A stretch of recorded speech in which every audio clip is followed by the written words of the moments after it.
Գյումրիի փարաքարի ընտրությունները մոնիթորինգ արած Հայակվեն դատախազությանն առաջարկում է հետաքննել այն տեսանյութերը, որտեղ ըստ դիտորդների հստակ երևում է, որ ՔՊ-ի թեկնածու Սարիկ Մինասյանի նախընտրական հանրահավաքին մասնակցելու են եկել քաղաքացիներ կոլեկտիվներով Գյումրիի պետական հաստատություններից, բժշկական կենտրոններից, Շիրակի մարզի այլ բնակավայրերից։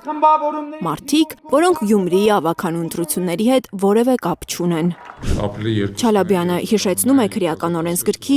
236-րդ հոդվածը, որով պատիժ է սահմանվում մարդկանց հարկադրանքով հանրահավաքի բերելու համար։ Երբ որ լրագրողները կամ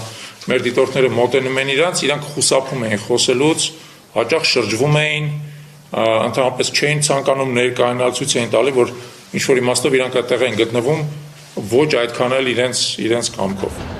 Խախտումներով է անցել նույնիսկ ընտրություններին նախորդող օրը, երբ թեկնածուները ըստ ընտրական օրենսգրքի պարտավոր են լռություն պահպանել, քաղաքացիական պայմանագիրը շարունակել է քարոզչությունը Facebook-յան էջում։ Այդ քարոզչության, այսպես ասած, սկրինշոթերը մենք հատուկ պահպանել ենք եւ կներկայացնենք Կենտրոնական ընտրական հանձնաժողով, դա արգելված է ընտրական օրենսդրությամբ։ Ընդդիմադիրների դեմ հակաքարոզչություն են արել ոչ միայն ՔՊԱ-ականները, այլև իշխանամերձ լրատվականները։ Մեդիանյուզը, Սիվիկը, ՔՊԱ-ական Վահագն Ալեքսանյանը ըստ Չալաբյանի թիրախավորել է նույնիսկ Հայակվեի դիտորդներին, որոնք աշխատելով մոտ 100 ընտրատեղամասերում բազմաթիվ ընտրախախտումների մասին են ահազանգել։ Ոչ մի տեղամասից, հանձնաժողովների նախագահներից, քարտուղարներից, անդամներից որևէ վերապահում մեր աշխատանքի հասցեն չի ընչել,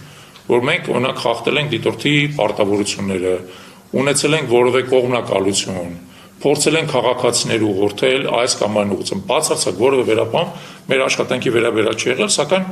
պարոն Ալեքսանյանը իրան թույլ է տվել այդպիսի զրպարտչական արտահայտություններ անել։ Հայակվեի դիտորդների առանձնացրած ընտրախախտումների մեծ մասն արձանագրվել է Գյումրիի 31/69 եւ 31/70 ընտրատարածքներում։ Դրանք իշխող ուժի քաղաքացիական պայմանագրի թեկնածու Սարիկ Մինասյանի բնակության տարածքում են։ Այդ տեղամասերում գրանցվել է ընտրողների մասնակցության անսովոր բարձր ցուցանիշ։ Մի տեղամասում Սարիկ Մինասյանը հավաքել է 57, մյուսում 68% ձայն։ Թող ցույց տվեք, մտեք թեկուս իմ տունը ստուգեք։ Ամեն ինչ շատ տարօրինակ չէր լինի, եթե դիտորդները այդ ընտրատեղամասերից 35 մետր հեռավորության վրա նկատած չլինեին Սարիկ Մինասյանի պաստառներով ապօրինի շտաբ, որտեղից ըստ Ավետիք Չալաբյանի ուղղորդել են մարդկանց, թե ում ընտրեն։ Այստեղ երեխաները պարենգը,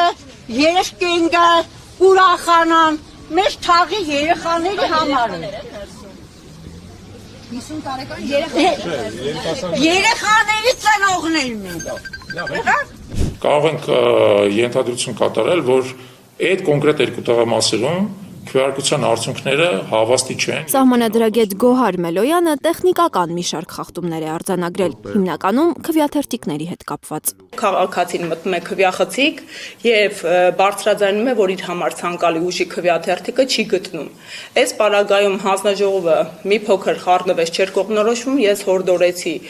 եւ հուշեցի նախագահին, որպիսի քաղաքացու ձեռքի քվեաթերթիկները մարվեն, քաղաքացուն հորդորեցի, որպիսի հանկարծ չբարձրաձայնի իր համար ցանկալի ուժի քվեաթերթիկի անունը, որովհետև դրանով կխախտվեր գաղտնիության իրավունքը։ Նկատել են նաև քվեաթերթիկը լուսանկարող քաղաքացիների։ Հայակվեն փորձելու է մինչև համապետական ընտրություններ տասնապատկել դիտորդների թիվը, որպեսզի գործող իշխանության դեմ ընտրություններով պայքարը արդյունավետ լինի։ Լիլիթ Գասպարյան, Նորայր Շարբաթյան, Հարություն Մաթևոսյան, 100։